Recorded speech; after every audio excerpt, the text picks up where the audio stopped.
Evening. This is Alyssa from Garden State Esports. And tonight I'd like to reintroduce you to Dr. Matthew Strobel from Navasync Psych. And he's going to go over with us some of the awesome ways that we can incorporate SEL into our meetings for each week. Thank you. Thanks, Alyssa. So, like Alyssa introduced, I'm Dr. Strobel from Navasync Psychological Services, or Dr. Matt, and I'm the Director of Social Emotional Learning and Behavioral Health for Garden State Esports. Tonight's webinar is brought to you through a partnership with the U.S. Army, and we're going to talk a little bit about how we were able to collaborate with them and use some of the materials that they use with the soldiers to incorporate into our EPIC curriculum, where we teach SEL, or social emotional learning, through esports. So the first thing we're going to talk about tonight is how social emotional learning fits into esports, because oftentimes people ask me, like, well, what's the connection there? Recently, we did a survey of all our teams and asked if they were integrating any of our EPIC lessons into the program, which is our SEL curriculum. Fair amount are saying yes, some are saying no. A lot of people are saying they haven't started yet, but they want to. And a lot of people said they need more information before starting. So the goal of tonight is to provide some more of that information. The great news is we heard back that 0% are saying that they're not going to use the curriculum. It's just a matter of when and how. One of the coaches even included this feedback, which I thought was very powerful. The EPIC curriculum has had a very positive impact on our club, from the conversations that I've had with players and how district stakeholders view our program. I think those are really two important points. One, it helps the players and coaches, but two, it also helps district stakeholders who may be a little skeptical about esports in schools buy in. So again, 30.4% of survey respondents said they needed more information before they would feel comfortable. So let's start getting comfortable. To start with, I always think about why do anything. And if I have a rationale behind it, it helps me buy in a little bit more. So let's talk about why to focus on social emotional learning. According to Castle research, there's 11-to-1 return on investment for social emotional learning programs, which essentially means for every dollar spent, there's $11 saves at the back end on things like intervention, whether that's dropout prevention, whether that's academic or behavioral intervention. So for every dollar spent, we can save $11 down the road.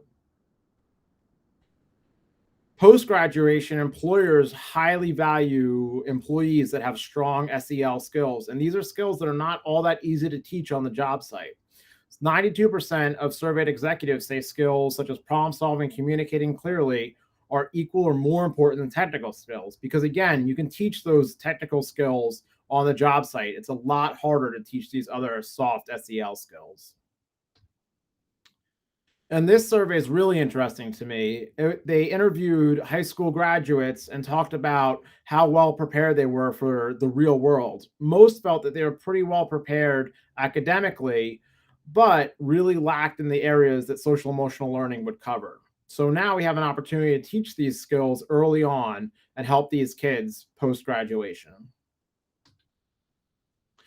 SEL also has some direct benefits for esports teams. It makes the team better able to demonstrate teamwork, helps individuals manage their emotions, relationships, stress, not get tilted, not rage quit. Can teach those lifelong skills that make an impact now and down the road, just like we saw in the survey about post-graduation, as well as the survey with employers, and improves performance. And if you're a coach, what's better than seeing your team perform well? So quickly, we're going to do a review of what social emotional learning covers. The 5 broad areas are self-awareness, self-management, social awareness, relationship skills, and responsible decision-making. In our prior workshop, we talked all about these things at detail, and you can reference that if you want to learn more about these specific skills. SEL is also more important now than ever. It's always been really important and one of the main missions of Garden State Esports to help students and players and athletes. But now, with everything going on in the world, it's really, really, really important. The current state of wellness is really a little bit grim at this point. The pandemic has taken a serious toll on everyone's well-being. Rates of anxiety, depression, suicide, and other concerns are at an all-time high. Reports of isolation and hopelessness are very common. But SEL skills can help kids teach themselves and help others how to deal with some of these problems. There's also a huge crisis in the mental health world where I primarily work with a shortage of professionals. I get calls and referrals all the time that I just can't take due to my schedule. And people are telling me, oh, but I've called 3, 5, 10 other people and no one's taking new patients right now. So the goal here is to help kids learn how to help themselves and maybe even help others, so that they don't need someone like me to work with in the private practice world. There's also a little bit of a dark side of esports sometimes, whether that's part of the toxic culture, gaming addiction, which is new and growing research. And so we must really work to combat the negative while we promote all the positive in esports. And one of the ways we can do that is by working on strengthening SEL skills. Esports is also a great place for diverse learners to operate. And the more inclusive we make it, the better off these people will perform. It also really helps with teaching kids the SEL skills to learn from others and be able to be part of a team, because we know that being part of a team has great benefits like preventing dropout. So the way we can do this is by using the curriculum we've developed, the Esports Personal and Performance Improvement Curriculum, or EPIC.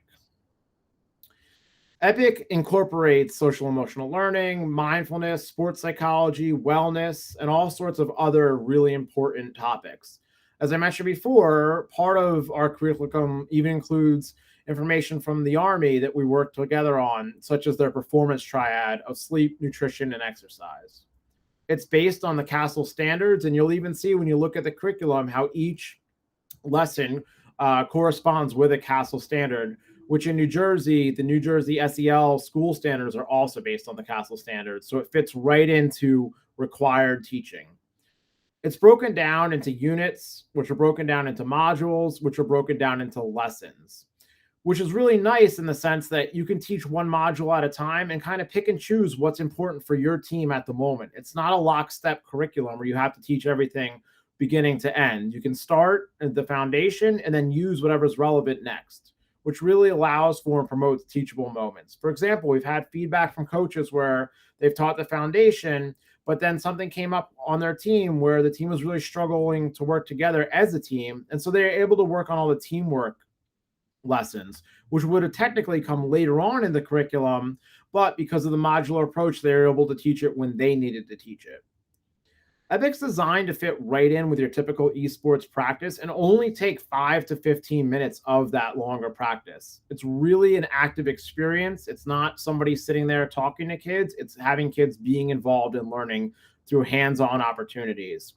And it fits really well at the beginning as things kind of settle down, kids transition into the program, computers are warming up, kids are logging on, the lesson can begin. It also includes an e-journal and missions between lessons. So although it's only 5 to 15 minutes of the actual practice, there's a lot of takeaways that occur between each session.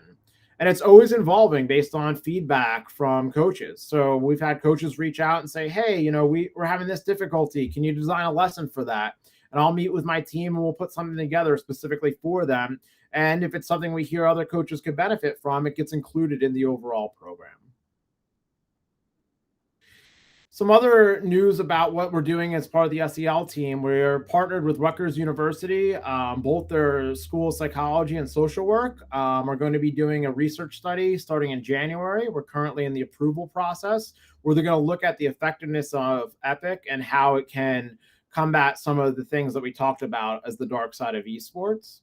We've also partnered with CASEL as part of their Providers Council, where I sit and kind of meet with other people who are doing a lot of SEL work in the country, across the country, and bounce ideas off of each other and learn about other programs and share out what we're all working on together.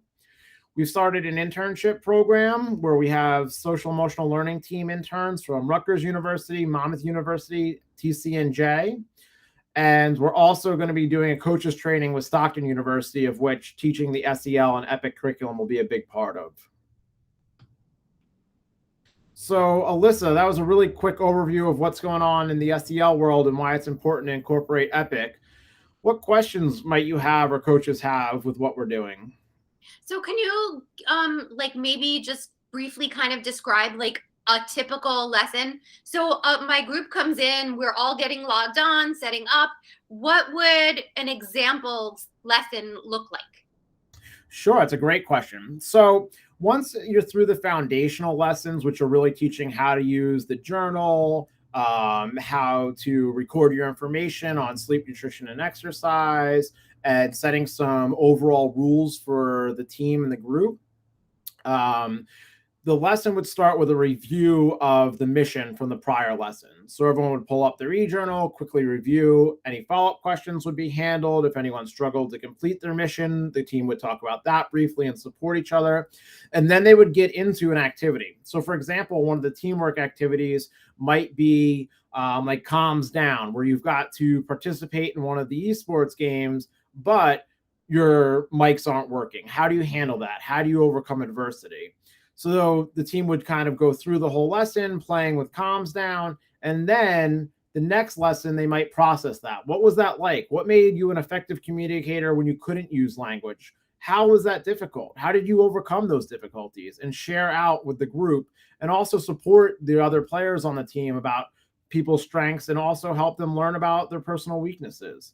Then it would get into a reflection piece very quickly in the journal about what they learned that day, and then the mission for the next time.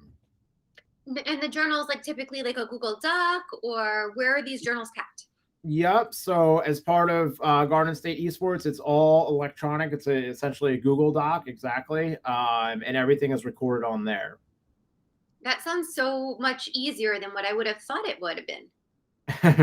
We spent a lot of time getting coach feedback about how to make this as seamless and easy as possible. So like I said, the goal, was to make it quick and easy.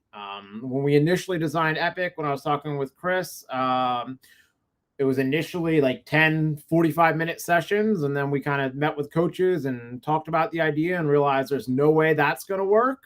It's too long. Kids aren't signing up for esports for SEL 45-minute lessons. And that's where we did a big shift to make it, the 5 to 15-minute tops active experience with a little bit of follow-up between practices in the e-journal. Absolutely. That sounds perfect. I know that I have a middle school team, and especially the esports crowd tend to be the gamers aren't always the kids who are on a soccer team. So like all of these team experiences are so valuable for them. So I'm super excited to have this available for GSE. Yeah, we're very excited to get it rolled out. One of the coolest things too is that one of the people on my team is actually coaching as well. So he's really put it into practice, and we've gotten a lot of good feedback. He's been through almost all the lessons with his team, so we can really dial this down and practice what works, what doesn't work. And like I said before, it's ever evolving. So if something doesn't work for people, we change it or remove it. And if, someone needs something else, we're able to plug something new in. User friendly is definitely what we're going for here. Sounds perfect. Thank you so very much for presenting this evening. You're welcome. Thanks for having me. All right. I look forward to seeing you again in the near future. Definitely. See you soon. All right. Bye-bye. Bye. All right.